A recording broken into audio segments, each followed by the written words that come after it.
Hello everyone, आप सभी का स्वागत है आपके यूट्यूब चैनल पर।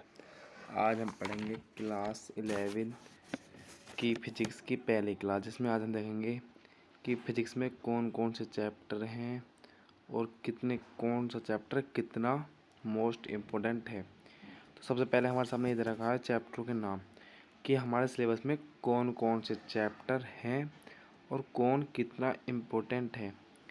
तो सबसे पहला चैप्टर जो है वो हमारे पास है मात्रक एवं मापन। मात्रक एवं मापन मतलब ये चैप्टर जो है बहुत ही इम्पोर्टेंट है, क्योंकि ये चैप्टर हमें इंटर में भी काम देगा कि जैसे मान लो कि लंबाई का मात्रक क्या है, समय का मात्रक क्या है। तो ये सब हम इसी में पढ़ते हैं कि कौन सा मतलब कौन सा किसका मात्रक है। उसके बाद है दूसरा सरल रेखा में गति। इस चैप्टर में हम पढ़ते हैं विस्थापन, दूरी, समय, चाल आदि को। ये चैप्टर भी बहुत इंपॉर्टेंट है, क्योंकि इससे हम अपने जीवन में जो भी हमारे मतलब घटनाएं होती हैं उसके बारे में पढ़ते हैं। जैसे कि पेड़ क्यों चलते हैं, मतलब कि जैसे कि हम किसी बस या वाहन में बैठे हुए होते हैं तो पेड़ दूसरी दिशा में गति करते हैं। जैसे कि मान लो हम इधर चल रहे हैं तो पेड़ इस तरफ को गति करते हैं। तो इसी के बारे में जब हम पढ़ेंगे तो वो सरल रेखा में गति आएगा। समतल में गति मतलब कि 3D में। 3D गति मतलब ऐसे कि मान लो कि हमने किसी बॉल को, जैसे ये है कि ये हमने किसी बॉल को यहाँ से उछाला, ये 3D में पढ़ा जाएगा। समतल मतलब ये चैप्टर इतने इम्पोर्टेंट है जो कि यहाँ से सवाल जेई नीट में भी आते हैं। JEE व नीट में भी यहाँ से सवाल पूछे जाते हैं, क्योंकि क्लास 10 तक तो सिलेबस बहुत बेसिक था। लेकिन जैसे हम क्लास 11th में आते हैं तो क्लास 11th के जो चैप्टर हैं वो थोड़े मोस्ट इम्पोर्टेंट हो जाते हैं, क्योंकि यहाँ से ही मतलब कोई भी एग्ज़ाम ले लो, जैसे कि ग्रुप डी ले लो, मतलब रेलवे जो होता है वो ग्रुप डी में आता है, वो ले लो, या कोई भी NDA, वो सब जो चैप्टर आते हैं वो क्लास 11 के ही पूछे जाते हैं मोस्ट। और अगला है गति के नियम कि गति के कितने नियम। ये चैप्टर भी बहुत इंपॉर्टेंट है। गति के कितने नियम होते हैं, इसमें हम पढ़ते हैं गति के 3 नियम। गति के 3 नियम होते हैं, उन तीनों नियम को हम इसमें ही पढ़ते हैं। गति के 3 नियम हम इसमें पढ़ते हैं। उसके बाद है हमारा अगला चैप्टर जिसका नाम है कार्य, ऊर्जा और शक्ति, जिसमें हम पढ़ते हैं कार्य, ऊर्जा और शक्ति को कि कोई व्यक्ति कितना कार्य करता है, अगर वो कार्य करता है मतलब तो उसे कितनी ऊर्जा की आवश्यकता होगी। ये सब हम कार्य में पढ़ते हैं। फिर हम पढ़ते हैं अगला चैप्टर हमारा अगर छठा, उसका नाम है कणों के निकाय एवं तथा घूर्णी गति कि घूर्णन कैसा, मतलब कि कोई जैसे कि मान लो कोई पंखा है तो पंखा जो है अपने अक्ष के परितः तो घूमता है, मतलब कि उसका जो गोल मतलब वो सिरा होता है वो अपनी अक्ष के परितः घूमता है, मतलब एक स्थान पर घूमता है। तो उसे हम इसमें पढ़ेंगे। फिर है गुरुत्वाकर्षण। ये हमने क्लास 9th में पढ़ा था और ये क्लास 11th में बहुत ही इंपॉर्टेंट है। इसमें है केपलर के नियम, जो कि बहुत ही मोस्ट इम्पोर्टेंट है। केपलर के नियम, केपलर के भी 3 नियम हैं, वो तीनों नियम हम पढ़ेंगे, जो कि गिरहों से संबंधित नियम हैं। अगला चैप्टर है ठोसों के यांत्रिक गुण। इसमें हम पढ़ते हैं कि जैसे कि ठोस, द्रव, गैस, कि ठोस के कितने गुण होते हैं। तो ठोस के गुण होते हैं 3, उन्हें भी हम इसमें पढ़ेंगे। फिर उसके बाद है तरल द्रव के यांत्रिक गुण। ये चैप्टर बहुत इम्पोर्टेंट है। इसमें एक होती है बर्नौली प्रमेय, जो कि पूछी जाती है। बर्नौली की थ्योरम वो इसमें पूछी जाती है। फिर है द्रव के तापीय गुण की द्रव तापीय गुण में कितने प्रकार के होते हैं।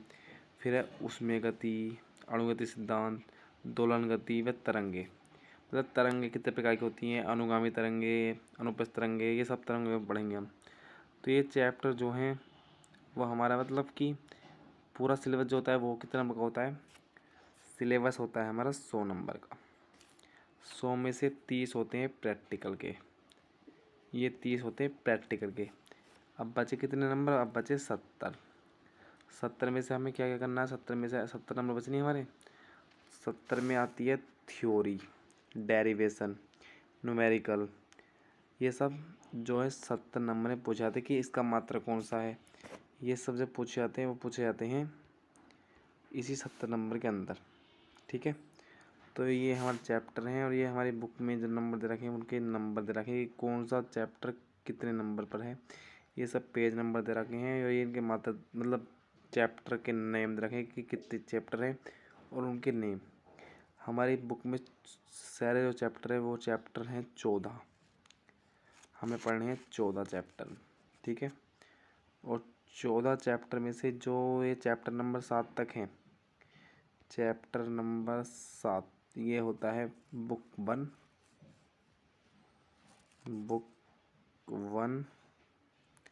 और फिर है जो 7 से आगे को है वो है बुक 2 के सब चैप्टर। ठीक है, तो इन्हें हम सब पढ़ेंगे। ठीक है, आज हम थोड़ा बेस की पढ़ेंगे क्योंकि मात्रा के बारे में पढ़ेंगे आज हम। तो हमें 70 नंबर में मतलब हमें 70 नंबर का ही पढ़ना है। मतलब 30 नंबर जो प्रैक्टिकल के वो प्रैक्टिकल के भी इसमें भी पूछे जाएंगे, लेकिन हमें जो पढ़ना है वो 70 नंबर का ही इसमें से पढ़ना होगा। ठीक है, तो अब हम चलते हैं आगे, देखते हैं हमें क्या पढ़ना है। इसमें दे रखा है कि फिजिक्स कि फिजिक्स क्या है। हम बात करते हैं फिजिक्स कि हम पढ़ क्या रहे हैं। हम पढ़ रहे हैं भौतिक विज्ञान। तो सबसे पहला सवाल होता है कि भौतिक विज्ञान है क्या, फिजिक्स है तो है क्या। फिजिक्स का मतलब होता है कि फिजिक्स शब्द जो है वो भौतिकी संस्कृत के भौतिक शब्द से लिया गया है, जिसका अर्थ है भूत मतलब भूत पदार्थ। भूत जो शब्द है वो पदार्थ से संबंधित है। यह भौतिक शब्द भूत से बना है, जिसका अर्थ होता है भौतिक जगत। अंग्रेजी में इसका अर्थ होता है फिजिक्स है, मतलब अंग्रेजी में जो इसका अर्थ है वो फिजिक्स है, जो कि ग्रीक शब्द के शब्द फ्यूस से लिया गया है, जिसका अर्थ है प्रकृति। प्राकृतिक का शाब्दिक प्रकृति के नियम है और भौतिक पदार्थों का अध्ययन, जिसमें हम मतलब इसमें हम कह सकते हैं कि जिसमें हम भौतिक विज्ञान के नियमों का पालन करते हैं, मतलब जिसमें हम भौतिक पदार्थों का अध्ययन करते हैं, वही फिजिक्स कहलाता है। ठीक है, तो फिजिक्स क्या कहलाता है। फिजिक्स कुछ नहीं, फिजिक्स क्या है, एक प्रकार का पदार्थ, या हम कह सकते हैं प्रकृति। पदार्थ कहो या कहो प्रकृति, ये सब क्या है, ये फिजिक्स में ही आते हैं। ठीक है, तो ये फिजिक्स कहलाती है। अगर आपको मतलब जो मैंने बोला है उसके अगर आपको पीडीएफ चाहिए तो आप मुझे बता सकते हैं, मैं उसकी पीडीएफ भी आपको दे दूंगा। ठीक है, उसके बाद हम चलते हैं आगे। तो आगे हमारे पास आता है एक मोटिवेशन कि आप शिक्षा को समय दीजिए। आगे आता है हमारे पास मोटिवेशन कि आप शिक्षा को समय दो, शिक्षा आपका समय बदल देगा। मतलब शिक्षा एक ऐसी शेरनी का दूध है जिसे आप समय दोगे तो वो आपका समय बदल देगा। इसलिए हमें मेहनत अभी से करनी होगी, तब जाकर हमारे पास जो नंबर हमारा टारगेट है 70 में 70, मतलब 30 नंबर तो हमें मिलने हैं प्रैक्टिकल के, लेकिन हमें कितने लाने हैं, हमें अपनी तरफ से लाने हैं 70। जब हमारे 70 हमारी तरफ से पूरे होंगे तो 100 नंबर भी हमारे आ ही जाएंगे। ठीक है, उसके बाद हम चलते हैं आगे। आगे आता है हमारे पास मूल राशियाँ। सबसे पहला आता है कि मूल राशियाँ कितनी होती हैं। तो मूल राशियाँ होती हैं 7, जिसमें है लंबाई की मूल राशियाँ कितनी होती है। तो मूल राशियाँ होती हैं 7। ठीक है, मूल राशि कितनी होती है 7। जैसे कि पहली मूल राशि है हमारे पास लंबाई। लंबाई जो है वो पहली मूल राशि है, जिसका मात्रक मूल मात्रक होता है मीटर, इसका प्रतीक होता है एम। और फिर दूसरी है द्रव्यमान, जिसका मात्रक होता है किलोग्राम, प्रतीक के जी। समय का मात्रक होता है सेकंड, इसे इस प्रतीक करते हैं एस से।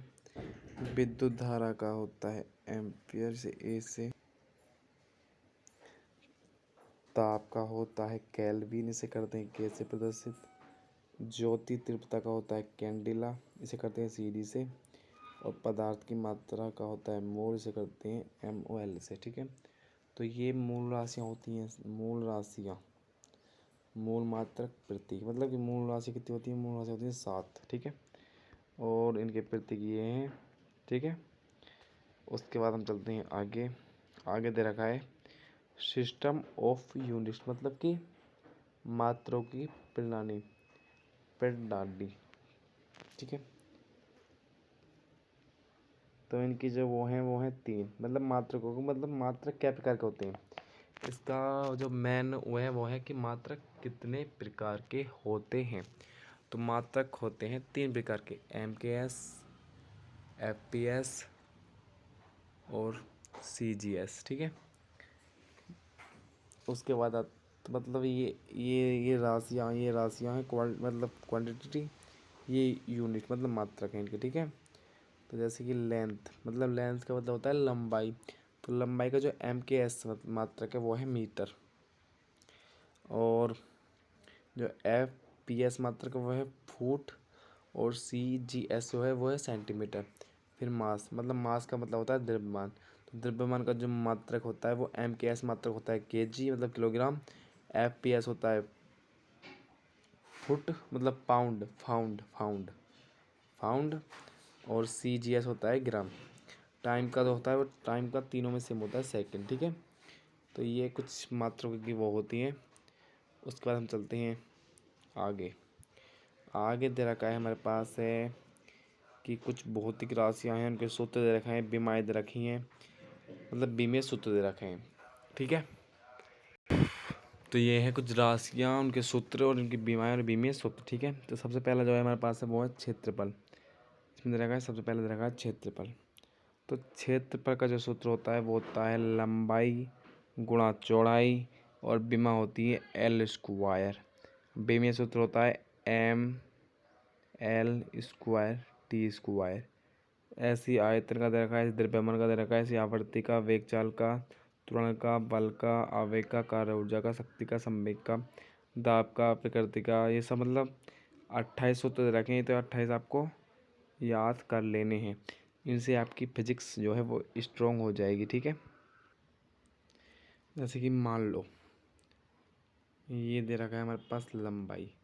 तो लंबाई की जो भी सूत्र होती है वो क्या होती है, वो होती है L, ठीक है। लंबाई की होती है L। और द्रव्यमान की होती है M। और समय की होती है T। अगर हमारी मतलब इन तीनों का पता है तो हम कोई सी के भी बीमीय सूत्र ज्ञात कर सकते हैं। उसके बाद हम चलते हैं आगे। आगे दे रखा है, ये जो है ये बहुत ही बेसिक चीज़ है, ठीक है। ये बहुत ही बेसिक चीज़ है कि 180 को अगर हम लिखेंगे रेडियन में तो उसे क्या लिखेंगे, पाई रेडियन, ठीक है।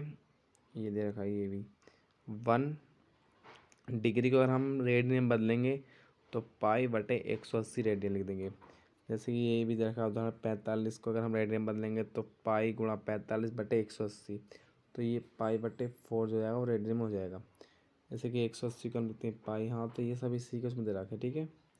ये बहुत ही इम्पोर्टेंट चीज़ें हैं जो कि हमें आनी ही चाहिए, तब जाकर हमारी फिजिक्स जो है वो स्ट्रोंग होगी, ठीक है। उसके बाद हम चलते हैं आगे। आगे हमारे पास है ये कि वृत्त के केंद्र पर आधारित कोण। ये सूत्र आपने पढ़ा भी होगा, ठीक है। ये सूत्र आपने कहीं ना कहीं पढ़ा ज़रूर होगा कि वृत्त के, जैसे मान लो ये वृत्त है, ठीक है। हमने वृत्त अंदर से पूरा कर दिया, ठीक है, सेट कर दिया। जैसे मान लो ये वृत्त है, तो ये वृत्त की क्या है, त्रिज्या। और ये हमारे पास दे रखा है कि वृत्त के कोण पर आधारित कोण। तो इसका जो सूत्र होता है वो होता है वृत्त की चाप की लंबाई, बटे वृत्त की त्रिज्या। मतलब कि थीटा बराबर क्या होता है, थीटा बराबर होता है L/R। थीटा बराबर होता है L/R, ठीक है। उसके बाद हम चलते हैं आगे। और ये हमारी थी आज की क्लास, ठीक है। हमने आज जो है, आज हमने क्या पढ़ा, आज हमने जो पढ़ा है वो सब ये पढ़ा है कि क्या और क्या क्या होता है, कि राशियाँ कितनी होती हैं, मूल राशियाँ कितनी होती हैं, ये सब हमने आज पढ़ा है अपने आज की क्लास में। इसके आगे की जो हम मतलब आगे जो पढ़ेंगे, इसके आगे जो पढ़ेंगे वो पढ़ेंगे हम अगली क्लास में। अगर आपको ये वीडियो अच्छी लगती है, अगर आपको कोई भी PDF और अच्छी PDF चाहिए तो कृपया कर आप कमेंट बॉक्स में कमेंट कीजिए और चैनल को सब्सक्राइब कीजिए, शेयर कीजिए, लाइक कीजिए, thank you so much everyone. धन्यवाद ऑल ऑफ यू।